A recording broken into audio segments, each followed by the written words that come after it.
garden. Japanese garden.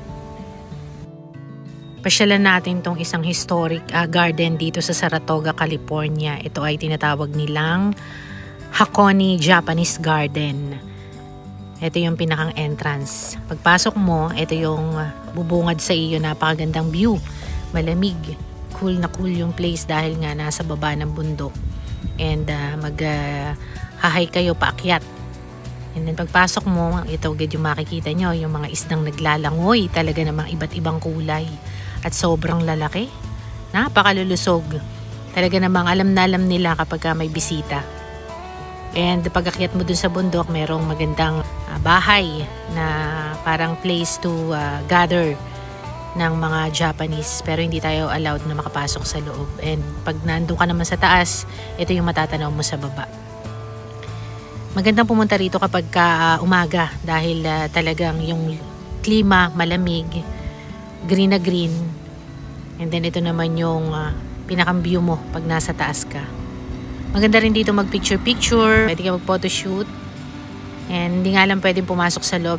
May mga rules and guides na hindi mo pwedeng gawin. Tapos ito, umakyat tayo dun sa bahay. Pumasok tayo dun sa pinakang deck. Yung pinakang overlooking. Sobrang nakaka-amaze. Dahil maganda nga yung paligid at saka maraming mga iba't ibang klaseng bulaklak. Yung puno nila dito namumulaklak. Pwede rin kayong umakyat sa taas. Yun nga lamang medyo talaga kailangan matibay ang inyong tuhod dahil paakyat talaga. Marami ding nag-photoshoot. Marami ding turista ang bumibisita. Sobrang nag-i-enjoy sila. Fresh na fresh yung mga dahon. So nag-ikot-ikot tayo, bumaba tayo dyan mula doon sa bahay. Nagpicture tayo ng mga halaman, iba't ibang klaseng bulaklak. Siyempre, nagpa-picture na din ako.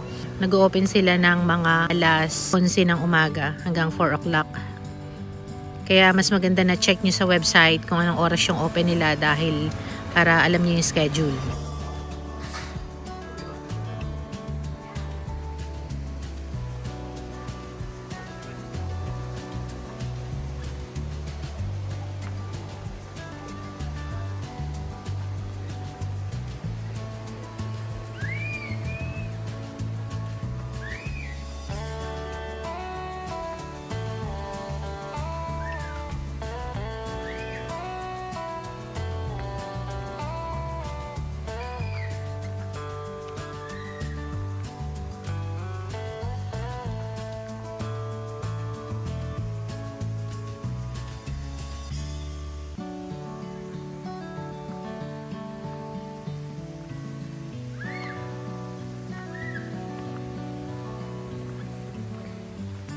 Ganda ng view.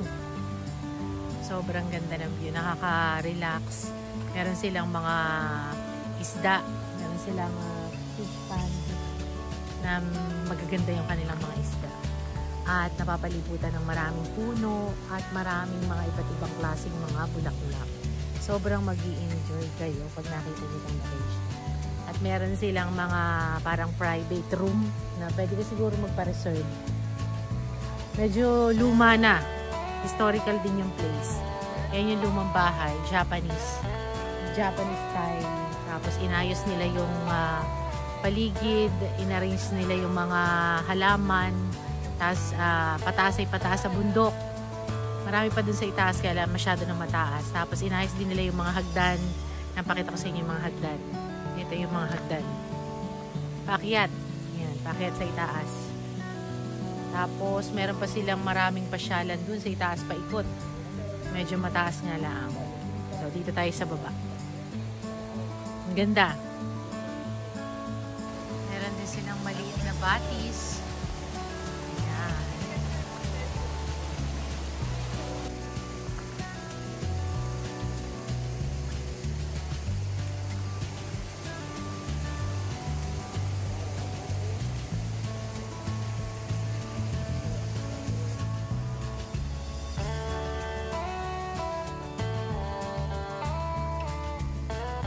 Ganda nung location. Nag-enjoy ka. Para kang pumunta ng Japan. Japan yung style. Ito yung kanilang fish pond. Ayan, sa baba. Na merong malalaking isda. So, siguro dito meron ding tubig. Meron dito madali na tubig kagaya nung naandun sa kabila. Napakaganda ng mga halaman para mga plastic. Nakakatuwa. Tapos ni-landscape talaga nila. Merong mga private house. Pero may mga nakalagay na off limits dahil nga siguro po reservation. Maganda yung location. Dito tumatatagpuan sa Saratoga, California. At saka maraming mga turista ang pumupunta. Maraming bumibisita. Kaya mas maganda, mas maaga kayong pupunta dito para mas maganda yung inyong parking slot. Napakaganda oh. Look naman. Diba? Ganda. Pagka ganito naman ang iyong gagalaan ay talaga naman ma-unwind ka talaga ng bonggang-bongga. Maraming naglalakad-lakad, nagre-relax. Maganda pag umaga dahil malamig ang simoy ng hangin. Presko. Medyo sumikat na yung araw kaya medyo may init-init na rin. Pero maganda.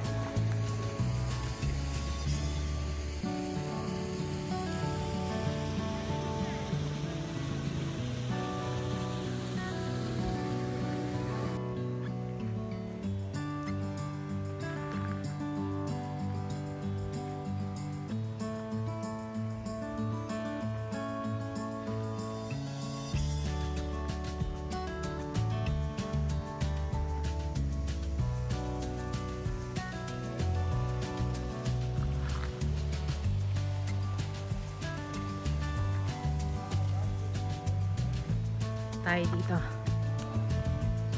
Pwede kayong pumasok. Makikita niyo yung mga pictures. Dito nakalagay sa kanilang gallery. Japanese yung style. Sobrang ganda ng mga bulaklak talaga. Ang ganda. Gaya na ito.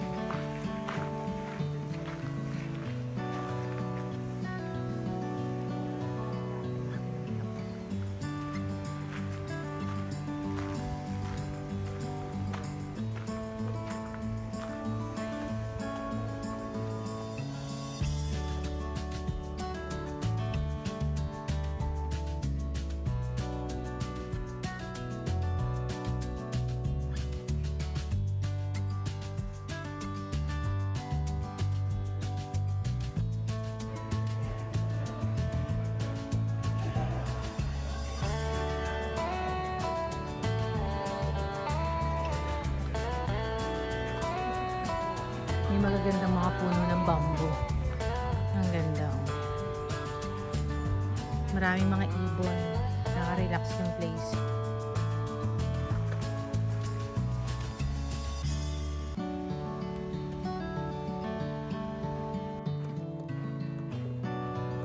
Ganda. Nag-enjoy ako. Hindi ko alam kung nasin yung kasama ko. Bumaba tayo. Ganda ng pagkaka-landscape. Pwede ka pala dito pala pwedeng kumain. Doon sa likod ko yung pwede kang kumain. Tama-tama may baon tayo. So yung mga gamit yung pwedeng hawakan. Yung mga nakalagay na don't touch.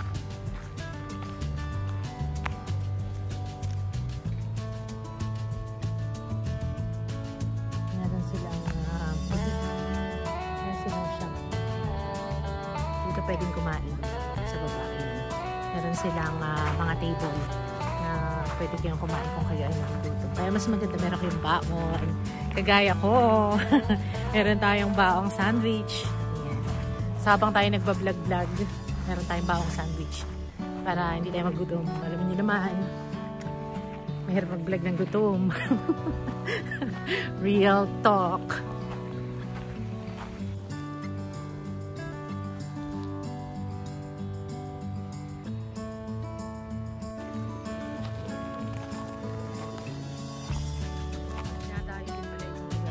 Maraming pumupunta mga Chinese at saka Japanese. Nakakatuwa din yung mga bamboo nila. Sobrang green na green. Healthy yung mga bamboo. Bakit healthy yung bamboo? Parang naka-aircon yung mga bamboo. Ganda.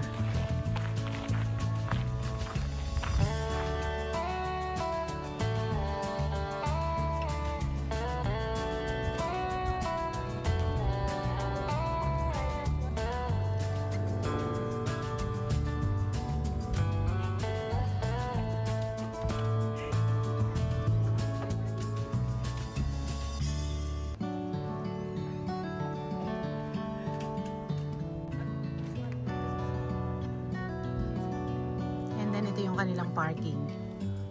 Malawak din yung kanilang parking. Sakto, mas maganda kayo pupunta kayo dito ng maaga para mas maganda yung inyong parking space, slot. And then yun yung gift shop. And then ito yung paakyat na. Ito yung restroom. Yan, meron silang restroom. And paakyat na sa bundok.